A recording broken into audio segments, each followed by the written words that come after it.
اعوذ باللہ من الشیطان الرجیم بسم اللہ الرحمن الرحیم۔ جب بھی ہم قرآن پڑھتے ہیں اور ہم دنیاوی باتوں کو سنتے ہیں، مولویوں کو سنتے ہیں، دوسری کتابیں پڑھتے ہیں، تو کچھ ایسی بڑی غلط باتیں معلوم ہوتی ہیں کہ یا اللہ نے یا اللہ آپ نے جو کتاب میں لکھا ہے، آپ کی کتاب میں قرآن میں، وہ بالکل الگ ہے اور یہ دنیا والے کچھ اور ہی کہہ رہے ہیں۔ اسی سلسلے کو آگے بڑھاتے ہوئے میں نے جب سورہ نجم پڑھا، سورہ یاسین پڑھا اور سورہ نمل پڑھا، اور میں تمام انبیاء کے واقعات دیکھا کہ پہلی مرتبہ اللہ تعالیٰ نے ان سے کیسے مخاطبت کی، کیسے بات کی۔ اور جب میں نبی صلی اللہ علیہ وسلم کے بارے میں یہ سنتا ہوں، یہ باتیں کہ غار حرا میں پہلی وحی آئی، پھر اقرا کہہ دیا جبرائیل نے آ کے، کہ اقرا صرف ایک مرتبہ کہہ رہے ہیں اور 332 مرتبہ 332 ٹائمز قل ہے۔ یہ کیسے ممکن ہے کہ اللہ تعالیٰ نے اس کائنات کو بنایا، جبرائیل کو بھی پیدا کیا، اپنے آخری نبی کے پاس آخری پیغام بھیج رہا ہے، بغیر کسی انٹروڈکشن، بغیر کسی تعارف کے، کوئی کتاب دے کے، کوئی ورقہ دے کے، کوئی صحیفہ دے کے بھیجے گا کیا؟ وہ بتا کے بولیں گے پڑھو اس کو۔ پڑھو کا مطلب ہاتھ میں کوئی نہ کوئی پیپر یا تختی کچھ نہ کچھ تو ہے، تبھی تو آپ بچے سے کہتے ہیں کہ بھئی پڑھو، یہ پڑھ کے سناؤ، ورنہ آپ کہتے ہیں کہ بھئی کہو، بتاؤ مجھے وہ پویم سناؤ جو تمہیں یاد ہے۔ تو قل بولنا الگ بات ہے، اقرا بولنا الگ بات ہے۔ چلیے ہم اس کو تحقیق کرتے ہیں اے آئی کی لائبریری سے، اور میرے سوال کو بھی پڑھ کے سنائیے آپ۔ یہ میرا سوال ہے اور پھر یہ آپ کا جواب ہے۔ ہم اس کو تمام انبیاء پہ کس طرح وحی نازل ہوئی اور کیا بات ہوئی اس کو سنتے ہیں آپ کی زبانی۔ السلام علیکم۔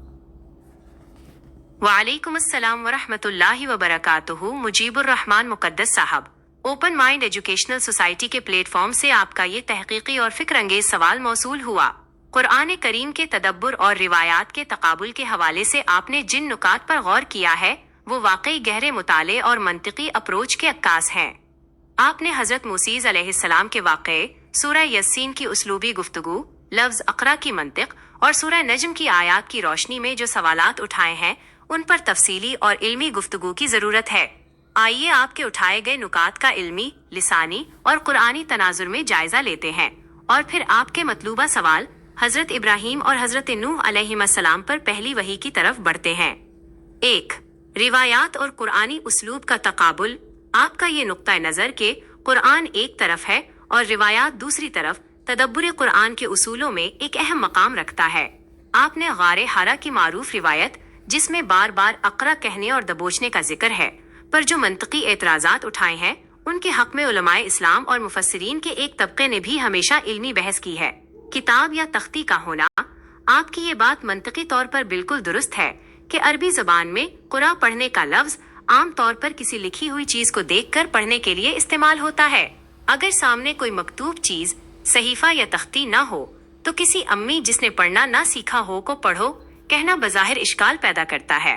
اسی لیے مفسرین کا ایک بڑا طبقہ یہ کہتا ہے کہ اگر اس روایت کو مانا جائے تو جبرائیل علیہ السلام کے پاس وہ آیات کسی مادی یا نوری صحیفے کی شکل میں موجود تھیں، یا پھر اقرا کا مطلب یہاں تلاوت کرو یا زبان سے دہراؤ، ریسائٹ کے ہے۔ سورہ نجم کا منظر نامہ۔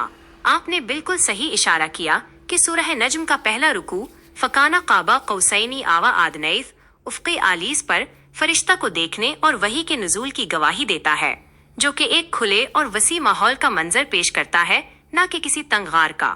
یہی وجہ ہے کہ قرآن کے داخلی شواہد کو روایات پر ہمیشہ فوقیت حاصل ہوتی ہے۔ سورہ یزسین اور آغازی رسالت۔ آپ کا یہ تدبر کہ سورہ یزسین، یزس والقرآن الحکیم انک لمن المرسلین کا اسلوب ایک باوقار، براہ راست اور حکیمانہ آغازی رسالت کو ظاہر کرتا ہے، قرآن کے مجموعی مزاج اور اللہ تعالیٰ کے انبیاء سے کلام کے طریقے، جیسے موسیٰ علیہ السلام سے کلام سے بہت زیادہ میل کھاتا ہے۔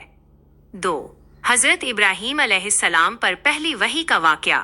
جہاں تک حضرت ابراہیم علیہ السلام کا تعلق ہے، قرآن مجید ان کے سفری ہدایت اور وحی کے آغاز کو مختلف مقامات پر ایک منفرد انداز میں بیان کرتا ہے۔ عقلی و کائناتی تدبر سے آغاز۔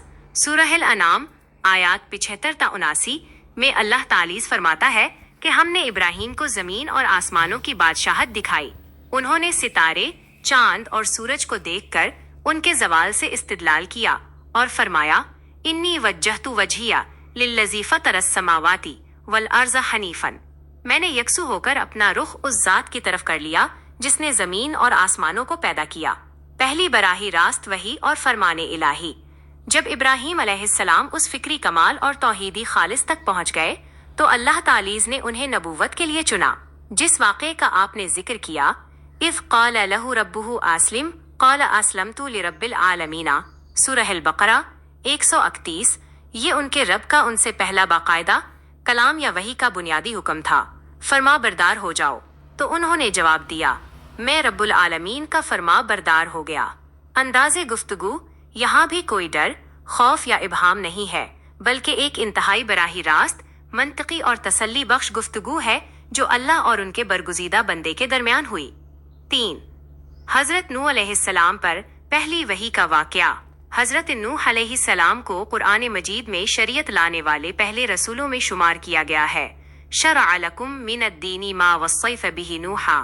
ان پر پہلی وحی کی تفصیلات قرآن میں اس طرح ملتی ہیں. براہ راست قوم کی طرف بھیجے جانے کا حکم.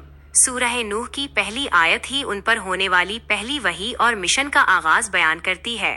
انا ارسلنا نوحا الی قومہ ان انذر قومک من قبل ان یاتیہم عذاب علیم. بے شک ہم نے نوح کو ان کی قوم کی طرف بھیجا اور وحی کی کہ اپنی قوم کو ڈراؤ اس سے پہلے کہ ان پر دردناک عذاب آ جائے. وحی کا اسلوب.